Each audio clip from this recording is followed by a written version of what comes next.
Hi there, everybody. Welcome back to another episode of Wisconsin Weather Experts here on Fox Local, as well as our Fox 6 YouTube page. We have a lot of weather to recap, especially here locally from Wednesday. We had a very active afternoon and early evening here in Wisconsin. Yeah, we had a lot to unpack for sure. We're going to get into it in quite a bit of detail. Let's start off actually with just taking a look at some of the crazy video that we saw yesterday, and I'm very active afternoon, as you were pointing out, in southeastern Wisconsin and well beyond. A good portion of the state was getting hit one way or the other. Storms becoming dangerous in many cases. Multiple tornado warnings popped up yesterday and into last evening. Dodge County, once again, seemed to be one of the hardest hit. If we take a look at our storm report map there, you can see with the crews finally finishing up, I shouldn't say finally, they were actually pretty quick about it, but they have finished up their reviews in Dodge County. They being the National Weather Service. The survey crews always go out after these and take estimates. And so EF0 in Houstonford with an estimated 70-mile-per-hour wind there. That was a pretty sizable wind speed there, although the lowest end of the enhanced Fuchida scale still shows the power of these systems. And then up in Beaver Dam, another EF0, 65-mile-per-hour wind there. Mostly cornfields and more of a brief touchdown, but still impactful for sure. And then check out the funnel clouds here. Obviously showing some impressive rotation there, spotted in several different areas. This just happened to be the Watertown area. I think more of a rotation with this than a true funnel. Miraculously, nobody hurt there, no injuries with any of these, which is nice to see. Yeah, and moving on to Lebanon now, video, of course, in Dodge County. This is pretty spectacular, showing what appears to be a funnel cloud coming down from the clouds. You can see it forming there. Really, I mean, you can see the rotation too from this standpoint, so that's always fascinating to see, especially from such a far distance too. Now, these storms also brought a lot of rain for communities. It led to ponding on roadways. This is video from Allenton in Washington County.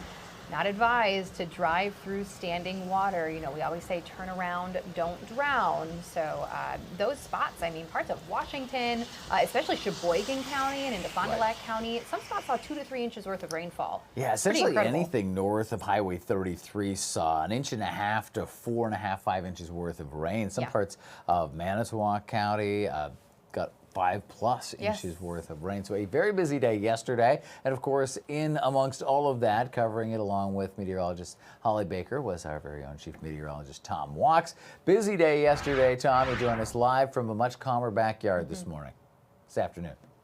That's right. Yeah.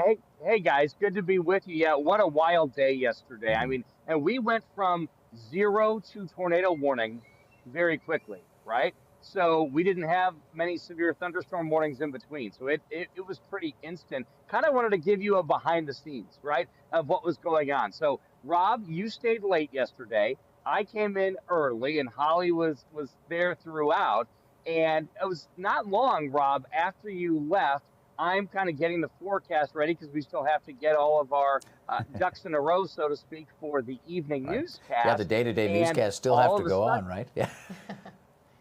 Right, exactly. And all of a sudden, I can hear in our master control the alarms starting to sound. So I throw the microphone on. Holly and I jump on the air very quickly. Actually, Holly was down the hall at a meeting. So I did a page across the building. Hey, we got a tornado warning. And I can hear Holly running down the hall saying, I'm coming. She's running. So we're all jumping on the air very, very quickly. And we're all ready to go. And yeah, I mean, it was several hours of tornado coverage. But like you guys mentioned, thankfully these hit in very rural areas, many cornfields and things like that did not cause significant damage. But this will probably end up going down as the most or one of the most active tornado days of the season in the state so far. Yeah, and it's interesting because, July is actually one of the more active months. I think a lot of folks think of it being more of a spring or early summer event, but July is our second most frequent statewide on record. Yeah, and, that's the thing. I mean, June to August, right, is our typical sort of tornado season for us. So, yeah, this is by no means uncommon. Some folks have asked, look, it seems like the tornado threat was lower on the list, right, yesterday, which it was, but of no surprise, at least in my opinion, that we had several tornadoes. And the big reason why, and we talked about this yesterday on the show, which was the tornadoes yesterday were caused by this little spin, this area of low pressure generated by thunderstorms in Nebraska. So it had a lot of spin with it. So that was one of the reasons why we had all that spin in the atmosphere, and likely why we had a lot of those tornadoes in the southern part of the state. Yeah, there you go. Very interesting day. Thank you for your coverage yesterday, Tom, and it was a busy one for you guys. Fortunately, though, it did actually let you get home and have a little dinner break. Yes, which was nice. It didn't go till like 2 in the morning, so that was a good thing, right? Always a bonus. That has happened.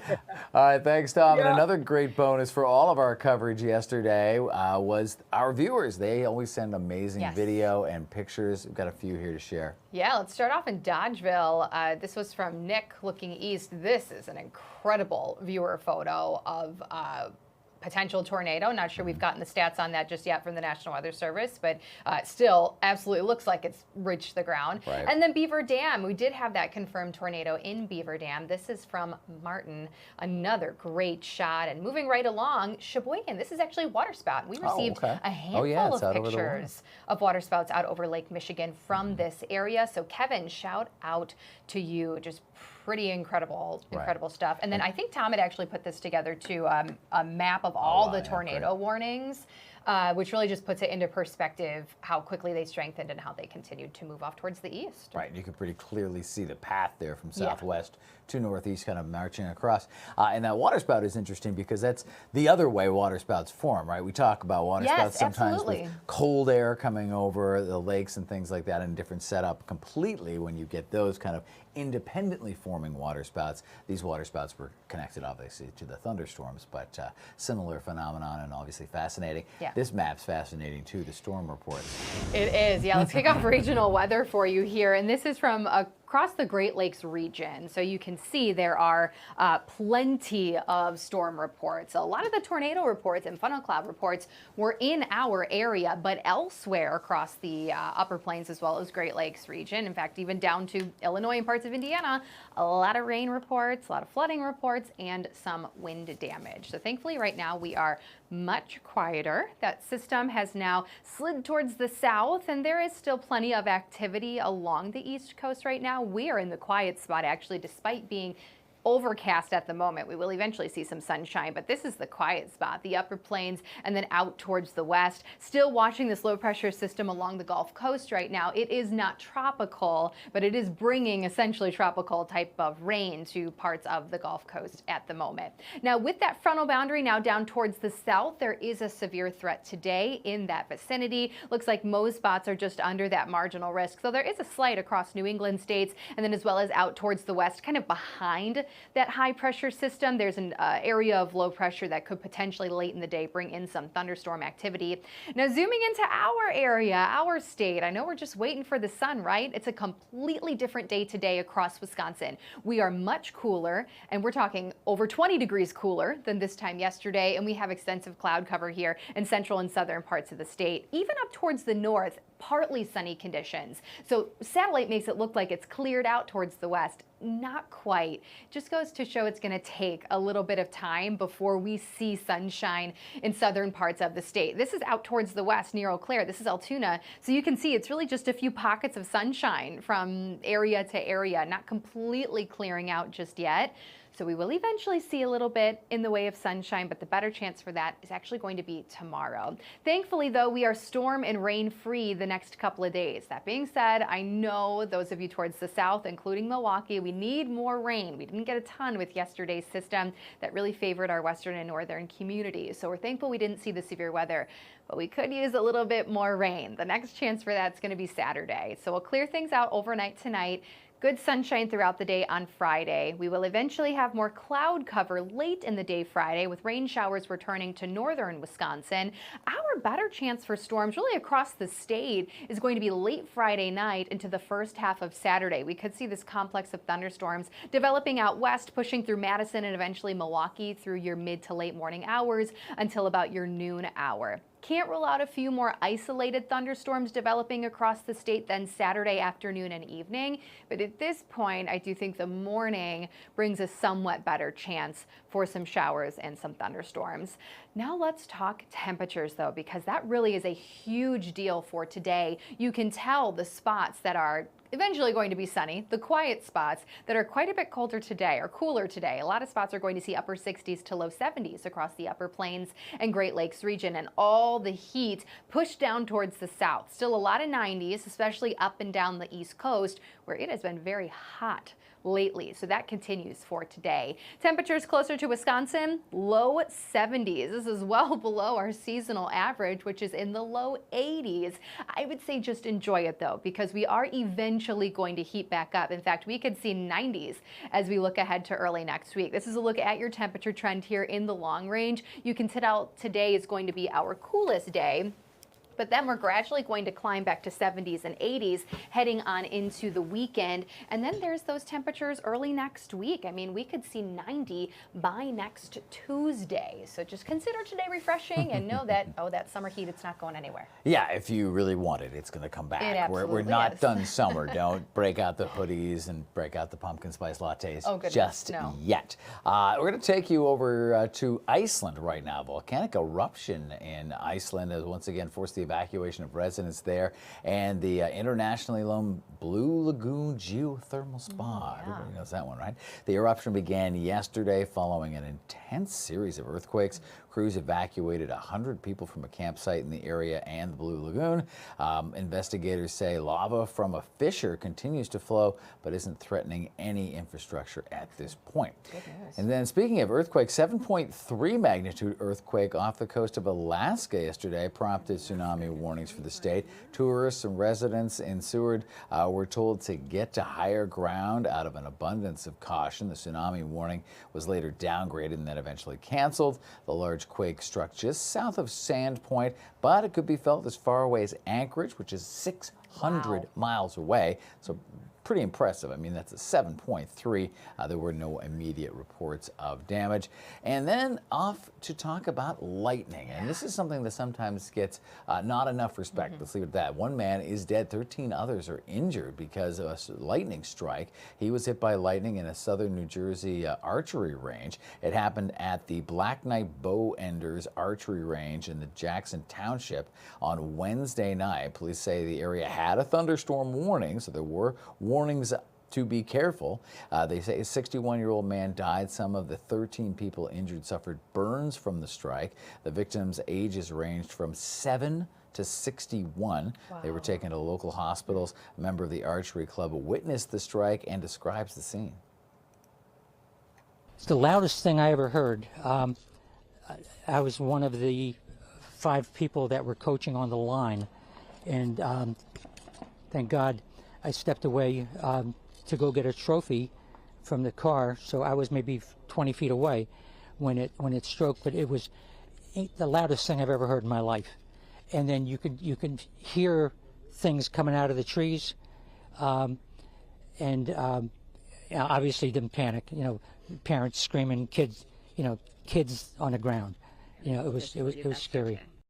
Sounds like a very frightening situation. So he says that a defibrillator was used on 2 of the victims at the scene. A really grim, intense reminder that when thunder roars, go indoors. Especially if there's any type of warning. With the fact that there was a severe thunderstorm warning with this thunderstorm, that's something to take seriously. Yeah, very tragic ending there as well, but could have been very much worse. True. All right, we've got a little bit more show. In fact, we've got quite an interesting conversation that you had with our emergency directors in the area, and this is part 2 of the series that we started yesterday, so stick around for that coming up next.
Welcome back to Wisconsin Weather Experts right here on Fox Local and the Fox 6 YouTube channel. So yesterday we heard from Dodge County Emergency Manager Amanda Pulvermacher on the May tornadoes out in Dodge County. Of course, we just recently had Dodge County tornadoes as well, but this is going back to the May tornadoes and the surrounding areas. So we're going to continue that discussion today on the importance of being alert and prepared for any type of situation. The warnings in general, do you feel there was good response to those in the community? I think it's always a guessing game with tornadoes. Yeah. But I do believe that a lot of people knew the storms were coming. I think it's a question on whether they actually realized how confident we were in the storms. So, and I think that's just always something. Mother Nature is just unpredictable, and you never know until that right moment hits. And unfortunately, we had that right moment and we had 6 tornadoes hit. So I don't know if we could have, predicted that to happen until all of the right ingredients were there. But I do think a lot of people were aware of the alerts and the weather. You don't always know where it's going to be, but you can kind of predict that maybe something's going to happen. Or were you able to chat with any of the members of the community about how they received alerts? I have. We've done a few after action reports, within of Dodge County services, right? And we have a lot of employees here that live within the community. So engaging with a lot of them and how they've received the alerts, it's a little bit of everything. A lot of people rely on their phones to give them those alerts. So whether it's a local emergency notification that comes out, or it's like the iPaws that National Weather Service sends out with that large amber alert, that really loud message, or even just, apps telling them. With that, comes if cell service fails. We've had some people say that they didn't get the local emergency alert, which could be congestion of everything trying to go out while cell service is going down. It could be that their phone didn't ping on a tower nearby, so it didn't pick up that they were in the area. I don't know how many people actually have like NOAA weather radios. I know we have some within our facilities here. I have one at home. So that's another way that they could have got it. The tornado sirens definitely did go off, and people did acknowledge that. Mayville actually activated theirs twice. So they activated it once when the Juneau tornado went off, and then when they had reports of another tornado, they activated it again. And I had residents say that was a clear indication, like, oh my gosh, something actually serious is about to happen. Like, we need to, take note of this. Anything to pass along to the media to help better this situation, to, in the future, God forbid this happen again, to really help prepare the community, your community specifically? I think you guys do a great job already, and having this partnership is just outstanding because we rely on you, you rely on us, and having that Slack chat channel just is a great way for us to feed all that information in one. I think obviously preparedness is the first step. So helping promote preparedness, if you don't have a tornado safety plan or a place in mind that you can go to, having a plan ahead of time. So helping promote that, which you guys already do. But I think the other big key thing is just to help promote our local emergency notification systems, help promote weather radios so that if, cell phone services do fail, there's always that outlet. And then, we have Rave in our county. That is our emergency notification system that we use. So residents can sign up for that through an app called Smart 911, which can be found on our website, along with our Dodge County Sheriff's Office app. On that app, they can get weather alerts, they get notifications of press releases. They also can submit non-emergency reports to dispatch. So anything that, they can just put in a Google form and it gets sent to dispatch right away. trees blocking, a side street, but it's not life threatening right now. It kind of helps lessen some of the calls into dispatch during those really, really busy nights. But all this information can be found on our website and our Facebook page. We also try really hard to post preparedness topics on our Facebook page. So helping get the word out to that too could help a lot. Great information there, and as you just heard in the interview, Smart 911 is free. It's a free service that includes the Rave Alert, which is a notification system that a lot of the community managers use, the emergency communications managers. You can go to ravemobile.com if you want to learn more, and you can sign up for free right there. We're also for free, and we will be right back.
Welcome back, everybody, to Wisconsin Weather Experts on Fox Local, as well as our Fox 6 YouTube page. We have covered a lot today when it comes to especially severe weather, whether it was out east or in Alaska with that tsunami warning, and of course, everything we dealt with yesterday here in Wisconsin. If you have any weather questions, feel free to scan this QR code, fill out the form, it gets sent to us. We would love to dedicate some time to answer your questions, even if it's a picture, like yesterday, a funnel cloud, maybe it was a water spout. Send those pictures to us. We'd love to explain what is going on. And finally, on this Thursday, let's talk about flamingos. Remember that one time we had flamingos here in Wisconsin a couple years back, but this is somewhat rare as well, and they're such beautiful creatures, right? A rare flock of pink flamingos were seen gathering in the Everglades. Now, it's the first time that they've been seen in the last decade. About 125 of them were seen in these pictures taken by the South Florida Water Management District. Now, flamingos are more commonly seen around the Caribbean and parts of Cuba. So you probably do think of flamingos in Florida. This flock, of course, though, a little farther north than what they normally are. So pretty interesting stuff for you there. Again, they're absolutely beautiful, though, whether they're in pictures or in real life. Well, we covered, as we just talked about, a ton of weather recap today. looking back to yesterday, again, yesterday afternoon and evening when we had that severe weather roll on through, we do have 2 confirmed tornadoes in Dodge County from yesterday afternoon. Thankfully, both of them were brief and fairly weak. EF0s, one in Hustisford and the other in Beaver Dam. This is some video footage again from the area, or from out west, I believe, but even west of us, Dane County, Sauk County, the Dodgeville area, they all dealt with potential tornadoes as well. So we will continue to monitor what the National Weather Service is out surveying, the areas they are out surveying today, and we will continue to bring you any updates, any additional tornadoes, if any more are confirmed, on our social media pages. So stay tuned to our Fox 6 as well as our Fox 6 Facebook as well as Twitter pages. We will keep you updated there. And we have another episode of Wisconsin Weather Experts tomorrow at noon. We will see you then.